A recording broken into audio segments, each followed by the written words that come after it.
கர்த்தருடைய பரிசுத்தமுள்ள நாமத்திற்கு ஸ்தோத்திரம். இன்றைய நாளின் கர்த்தருடைய வார்த்தையாக லூக்கா எழுதின சுவிசேஷம் 7வது அதிகாரம் 45வது வசனம். நீ என்னை முத்தம் செய்யவில்லை, இவளோ நான் உட்பிரவேசித்தது முதல் என் பாதங்களை ஓயாமல் முத்தம் செய்தாள். என கருமையானவர்களே, இந்த இடத்திலே நம் ஆண்டவராகிய இயேசு கிறிஸ்து சீமோனை பார்த்து சொல்லுகிறார், நீ என்னை முத்தம் செய்யவில்லை, ஆனால் என் பின்பதாக இருக்கக்கூடிய இந்த பெண்ணோ என் பாதங்களை ஓயாமல் முத்தம் செய்து கொண்டிருக்கிறாள். இந்த இயேசுவின் பாதங்களை முத்தம் செய்கிற இந்த ஸ்திரீ யார் என்று சொன்னால், வேதம் அவளை குறித்து சொல்லும் பொழுது இவள் ஒரு பாவியான ஸ்திரீ என்று சொல்லி அங்கே உள்ளவர்கள் சொல்லுகிறார்கள். அவளை பார்த்து சொல்லும் பொழுது சொல்லுகிறார்கள், இவள் பாவியாய் இருக்கிறாளே என்று தனக்குள்ளே சொல்லி கொண்டான்.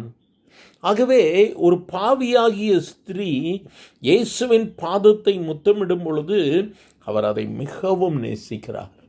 எனக்கு அருமையான தேவ பிள்ளைய, நான் பாவம் செய்துட்டேன், அறிந்தும் அறியாமலும் சூழ்நிலைகளை நிமித்தமாய் பாவத்தில் விழுந்துட்டேன், பொய் சொல்லிட்டேன், துரோகம் பண்ணிட்டேன், பல விதத்தில் நீ சோர்ந்து போய் ஆண்டவரை விட்டு தூரமாக போயிட்டியா?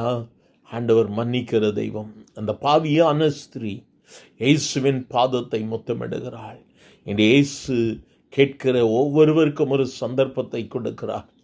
நீ பாவியாக இருப்பாயானால் உன் பாவத்தை பாராதுபடிக்கு, உன் பாவத்தை மறைக்காதுபடிக்கு ஆண்டவருடைய சமூகத்தில் வந்து, ஆண்டவரே, நானும் ஒரு பாவியாகிய மனுஷிதான், என்னையும் மன்னியும் என்று சொல்லி அவருடைய பாதத்தை முத்தமிடுவாயானால் இன்று கர்த்தர் அநேக அற்புதங்களை கேட்கிற ஒவ்வொருவர் வாழ்விலும் செய்ய அவர் வல்லமை உள்ளவராய் இருக்கிறார்.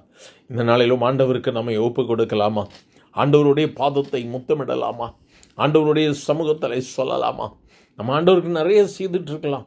ஆண்டவரை கூப்பிடலாம், நம்ம வீட்டுக்கே கூப்பிடலாம். இந்த சீமோனை போல வீட்டுக்கே ஆண்டவரை கூப்பிட்டுருக்கலாம். ஆனால் ஆண்டவரை அவன் முத்தம் செய்யலை. சீமோன் ஆண்டவரை கூப்பிட்டான் வீட்டுக்கு, ஆனால் முத்தம் செய்தது பாவியாகிய ஸ்திரீ. நன்மை பெற்றது யார்? கூப்பிட்ட சீமோன் இல்லை, அந்த முத்தமிட்ட அந்த ஸ்திரீக்கு தான் அற்புதம் நடந்தது. இன்றும் கேட்கிற நமக்கு அவர் அற்புதத்தை செய்ய வல்லமை உள்ள தெய்வமாயிருக்கிறார். இயேசு நம்மோடு கூட இருக்கிறார். அவருடைய பாதத்தை பற்றி பிடித்து, இயேசுவே உங்கள் பாதத்தை முத்தமிடுகிற ஆண்டவரை அனுமதித்தாங்கப்பா, எங்களுக்கு அது இருந்தால் போதும் ஆண்டவர், இந்த உலகத்தில் வேற ஒன்றும் வேண்டாப்பா. ஆண்டவரிடத்தில் கேட்கலாமா? எங்கள் ஆண்டவரே, ஆசீர்வதிக்கப்பட்ட இந்த காலை வேளைக்காக நன்றியப்பா. உம்முடைய சமூகத்தில் வந்து வேண்டி விரும்பி உம்மை நோக்கி கூப்பிடுகிற ஒவ்வொருவர் மேலும் மனம் இறங்கும் ஆண்டவரே. ஆண்டவரே, உம்மை நோக்கி கூப்பிட்டு உங்கள் பாதத்தை முத்தமிடுகிறோம், எங்களுடைய பாவங்களை மன்னியும், அக்கிரமங்களை மன்னியும் என்று சொல்லி கேட்கிற ஒவ்வொருவர் மேலும் உம்முடைய கரம் இறங்கட்டும்.